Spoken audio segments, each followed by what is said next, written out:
Olá pessoal, eu sou a professora Joelma e na aula de hoje vamos dar início fazendo a correção do nosso último exercício, onde falamos sobre os tipos de rocha, as estruturas geológicas, as formas de relevo, os agentes formadores do relevo. E vimos que essa matéria está no livro de vocês, as folhas 68 até a 75. Após nós assistimos às videoaulas, os nossos vídeos, passamos para a primeira questão e ele pediu para a gente assinalar a alternativa que completasse a frase. As, também conhecidas como rochas magmáticas, são formadas pela solidificação, cristalização do magma, que é um líquido com alta temperatura, em torno de 700 a 1200 graus centígrados, provenientes do interior da Terra. A resposta para a primeira questão seriam rochas ígneas. Ígneas quer dizer referente ao fogo e referente, então, a essas elevadas temperaturas do magma no centro da Terra, tá?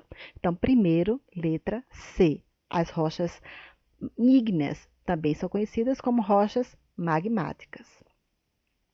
A segunda, o processo de transformação das rochas pré-existentes formou as chamadas rochas metamórficas.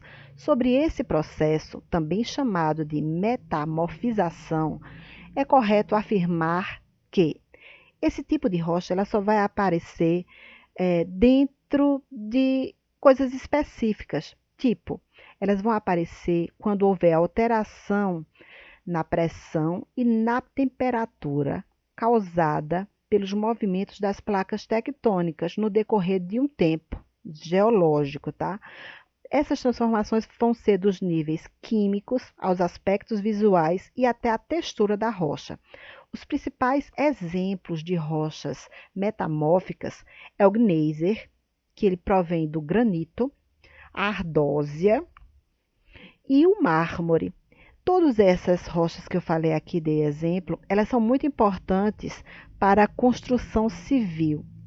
Então, tem um valor bastante alto a sua comercialização. O terceiro, os fósseis, a exemplo da imagem abaixo, costumam se formar apenas em um tipo específico de estrutura rochosa, em virtude de suas características de formação.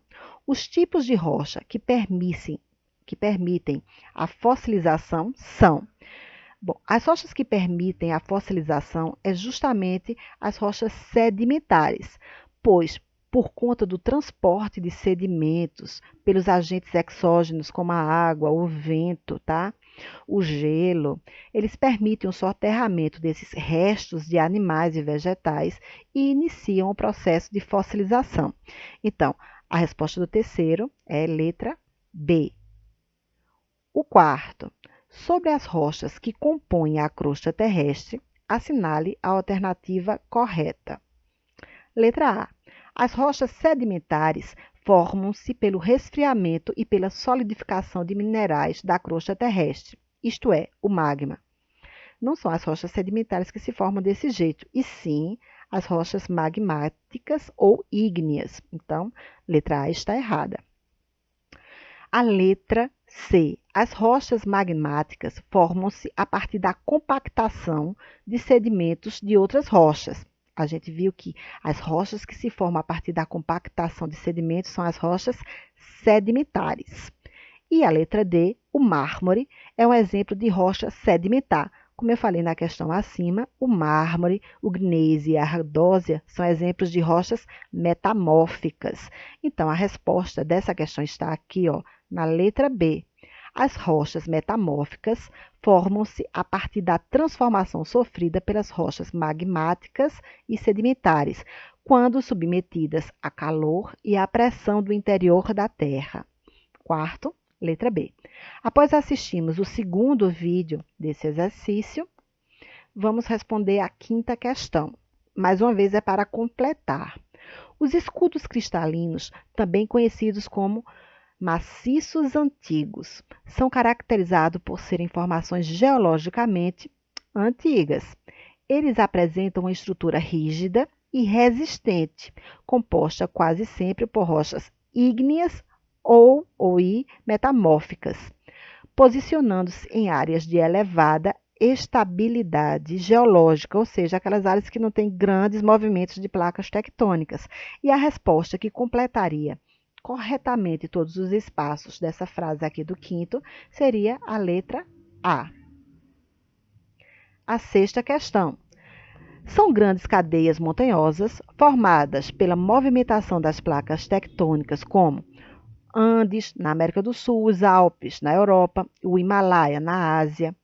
Como essas montanhas começaram a ser soerguidas há apenas 70 milhões de anos, início do Terciário, tempo muito recente na história geológica do planeta, elas também são chamadas de dobramentos modernos. O sétimo. O processo de sedimentação, decomposição de material e formação de rochas que dá origem às bacias sedimentares leva milhares de anos para se concretizar. A respeito desse processo, estão corretas as afirmativas abaixo, exceto. Isso quer dizer que apenas uma vai estar errada, tá? Letra A diz: quando as rochas desgastam-se por causa da ação de agentes externos ou exógenos de transformação do relevo, elas dão origem aos sedimentos. Correto. Letra B. Os sedimentos originados do intemperismo são levados especialmente pela água para as camadas inferiores do relevo e acumulam-se. Correto também. Com o passar de milhões de anos, os sedimentos acumulados vão sendo sobrepostos, um ficando sobre o outro, e exerce um peso cada vez maior. Essa pressão compacta torna rígido, os sedimentos, que se transformam em rochas sedimentares. Correto também. Letra D. Durante o processo de formação das bacias sedimentares, pode ocorrer acúmulo de matéria orgânica, que, a depender das condições de temperatura e pressão, podem formar depósitos de combustíveis fósseis, como o petróleo, o gás natural e o carvão mineral. Isso também está correto. Então, a única alternativa errada é a letra E. As bacias sedimentares estão presentes apenas no relevo submarino. Por essa razão, é mais comum encontrar reservas de petróleo nos mares e oceanos. Observe bem direitinho, minha gente. Existem, sim, grandes bacias sedimentares no relevo submarino, porque, geralmente, os oceanos eles ficam nas partes mais baixas e os rios, por exemplo, levam boa parte de sedimentos que ele traz da terra para dentro do mar. Mas o que a gente vai encontrar aqui errado é o seguinte, ó. Essas bacias sedimentares, elas não estão presentes apenas no relevo submarino, certo? Aí é que está o erro. Bom, então a letra E para o sétimo. O oitavo, relacione as definições com o termo definido. Relevo com altitude acima de 200 metros que sofrem desgaste erosivo, contendo formas de relevo irregular como morro, serras e chapadas. Essa é a definição de planalto. Então, a primeira definição, planalto. A segunda é a forma de relevo mais elevada. A forma de relevo mais elevada é a mais simples, de achar, que são as montanhas. Então, formadas geralmente por agentes morfoestruturais, como tectonismo e vulcanismo, os dobramentos modernos das montanhas. Relevo plano, a gente já sabe. Plano, planície, com altitudes inferior de 100 metros, formado pelo acúmulo de sedimentos de origem marinha, do mar, fluvial da chuva ou de um lago. Essas vão ser as planícies. E a última, relevo mais rebaixado que as áreas em torno. Se ele está para baixo, ele está depressivo, então é uma depressão, tá? Ele sofre grande desgaste erosivo e pode apresentar algumas elevações residuais. Então, ó, o último, depressão. O nono, relacione as duas colunas a seguir, designando os agentes endógenos ou morfoestruturais, que acontecem dentro da Terra, e os exógenos ou morfoesculturais de transformação do relevo. Então, vamos lá. O vulcanismo ele vai ser endógeno, porque ele começa dentro da Terra, dentro da crosta terrestre. Os ventos estão do lado de fora, então é exógeno. O tectonismo também acontece dentro da Terra, então endógeno. Os terremotos têm seu início dentro da crosta terrestre também, então endógeno. A pluviosidade, ou seja, a quantidade de chuvas, ela está fora da crosta, então exógeno. As geleiras também estão fora, então, mais uma vez, exógeno.